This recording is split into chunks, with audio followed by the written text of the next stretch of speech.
Look at this. It's a children's game, right? A plastic ball, a small net, a wooden paddle. Harmless, simple, friendly. But I want you to listen carefully. This simple game is a chemical reaction. It's a beautiful, fast-growing poison. And it has been systematically dismantling my life for the past year. My question is terrifyingly simple. Is this sport the reason we're falling apart? I'm not talking about a lack of time. I'm talking about a complete rewiring of my partner's personality. I'm talking about silence at the dinner table and whispered, anxious calls at 11 p.m. about match penalties. I'm talking about an energy and passion that I simply cannot compete with. You might be playing it. Your spouse might be obsessed. If they are, you need to listen to my story, because I've seen the dark side of the courts. I'm going to take you through the 6 stages of a pickleball breakdown, the subtle shifts, the financial deceptions, and the final crushing moment. When I realized that my partner's truest, happiest self exists only within the confines of those 4 lines. Stay with me, because this isn't just a story about a hobby. It's a warning about the cost of obsession. Our life was built on a quiet rhythm, weekends by the lake, cooking dinner together, reading in comfortable silence. We were partners, in sync, predictable, and happy. Then, the summer breeze brought with it a new sound, a sharp, rhythmic thwack. Thwack. Thwack, the sound of a plastic ball hitting a paddle. The neighborhood had discovered pickleball. At first, it was charming. My partner was excited, wanted to try something new. Just a little exercise, they said, to meet some new faces. I encouraged it. I bought them a beginner's paddle. Have fun, I told them. Don't get too addicted. Oh, the irony of those words now. The first week, it was casual. An hour or 2, twice a week.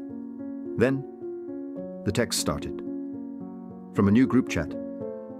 The Dink Dynasty. Late-night notifications. Early morning alarms. The language changed too. Our dinner conversations were suddenly about kitchen violations or third shot drops. I felt like I needed a glossary just to keep up. And then, the gear. The beginner's paddle, replaced by a sleek carbon fiber model. The old running shoes swapped for specialized court shoes. A new bag, always packed, always ready. It wasn't just physical items. It was a shift in priorities. Our shared Saturday mornings slowly became tournament prep. Our quiet evenings, replaced by tired, distant silence after hours on the court. I tried to be understanding, to be supportive, but a creeping sense of unease started to settle in. This wasn't just a hobby anymore. This was an invasion, and the comfort, the quiet rhythm of our life was being slowly, thwack, thwack, thwack, chipped away. The first real drama wasn't a shouting match. It was a birthday cake. It was my birthday. We planned a quiet evening, our tradition, but at 5 p.m., just as I was lighting the candles, my partner got a text, an urgent 911 text from the Dink Dynasty group chat. Need a sub? Tournament spot open now? I watched the conflict play out. On their face, the flicker of guilt, quickly overridden by pure, unadulterated excitement. They looked at me, standing there with a half-melted cake. Honey, I have to go. This is a huge opportunity. They need me. I didn't yell, I just said, it's my birthday. We had plans. They grabbed their bag, already packed. I'll be back, I promise. We can celebrate later. I'll make it up to you. They drove away, leaving the scent of desperation and new court shoes. They were gone for 5 hours. 5 hours on my birthday with a team of people who weren't me. When they finally came back, they were wired, victorious. They were glowing, talking a mile a minute, about the incredible shots. They didn't see the cold casserole, the untouched cake, or the hurt in my eyes. And that was the shift. It wasn't just a time conflict anymore, it was a conflict of happiness. They experienced their deepest joy, their true sense of belonging, out there, on the court. I realized I was competing, not with another person, but with the thrill of the game itself. And the thrill always won that night, as I blew out my own candles. I knew the rules had changed, and the court had officially claimed its territory. After the birthday incident, I stopped pretending. I started observing, analyzing the dark side of the game. And it wasn't just about Sarah's addiction. It was about the insidious nature of the sport itself. There are 3 psychological wedges that pickleball drives into a relationship. First, the illusion of low commitment. It looks easy. It looks spontaneous. It's just an hour. Anyone can play, but this low barrier to entry makes the addiction utterly pervasive. There's no off-season, no true rest. Every text, every nice day is an excuse to abandon the home. It's a 24/7 commitment, disguised as a casual hobby. Second, the toxic social microcosm. It's a doubles game, meaning intense, forced collaboration. You spend hours in constant physical proximity with strangers. You develop inside jokes, shared goals, a unique vocabulary. This creates an immediate, intense bond, a found family that is easier, faster, and less complicated than your spouse. My partner was getting their emotional validation, their high fives, their praise from this team, not from me. Third, the financial deception. This is where the trust truly collapsed. It started with small things. $15 here, $20 there.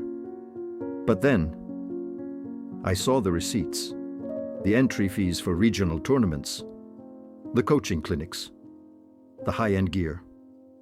Suddenly, our shared discretionary savings was being funneled into my partner's personal ambition. The lie wasn't about the cost. The lie was about the prioritization.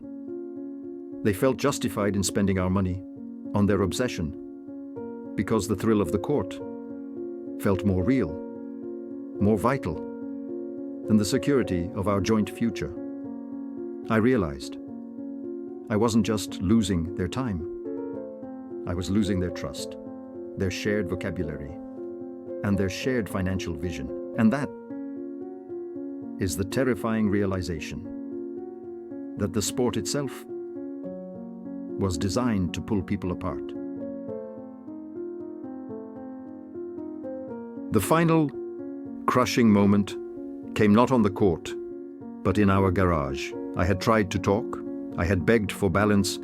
I had yelled about the money. All of it met with defensive silence or swift retreat. One night, late, around 1 a.m., I heard a strange noise, a metallic clink from the garage. I went out and found my partner there, alone. They weren't practicing. They were standing in the harsh fluorescent light, meticulously cleaning their paddles, one by one, shining the carbon fiber, then checking the grip tape. I stood in the doorway, watching this sacred ritual. They looked up, surprised, but their eyes quickly hardened. I tried one last time, a plea for our past. Please, can we just spend one weekend? Just us? No phones, no courts. They stopped cleaning and looked at the paddle in their hand. Not at me, at the paddle. And then they delivered the sentence. Quietly, brutally. I can't. I'm playing better now than I ever have. I can't break my rhythm. I need this more than I need comfort. Comfort. That was the word. Comfort was what we had built, what our marriage was. And now they explicitly chose the exhausting pursuit of victory over that comfort. The scariest part wasn't the words. It was the look in their eyes. They weren't angry. They were focused. They looked at the paddle with a fierce love, a singular devotion that I hadn't felt directed at me in months. In that moment, I realized the truth. I was competing with a block of carbon fiber and losing the passion, the drive, the love, Mom. It was all being funneled into the game, and our marriage was simply the collateral damage. So where does that leave us today? We are still living in the same house, but we are living separate lives. The quiet rhythm is replaced by a constant humming tension. I see the paddle bag sitting by the front door, always packed, always ready. And I know it represents their true home now. We haven't filed papers. We haven't had the final screaming match. But the comfort is gone. And the truth is, I am afraid to ask for it back, because I know the answer. Is this sport the reason we're falling apart? I believe it is, because it gave my partner a new, external source of passion that actively made them feel superior to the life they had with me. If you are watching this, look closely at your own relationship. Look at the silent texts, the hidden expenses, the fierce protection of court time. I want to know, has any hobby, not just pickleball, become a wedge in your life? What did you sacrifice for the pursuit of your passion? Did you choose victory over comfort? Share your story in the comments below. I need to know I'm not the only one fighting a plastic ball, please. Like this video if this story resonated with your own quiet breakdown. And subscribe for more honest conversations about the things we leave behind when we choose to change. Thank you for listening.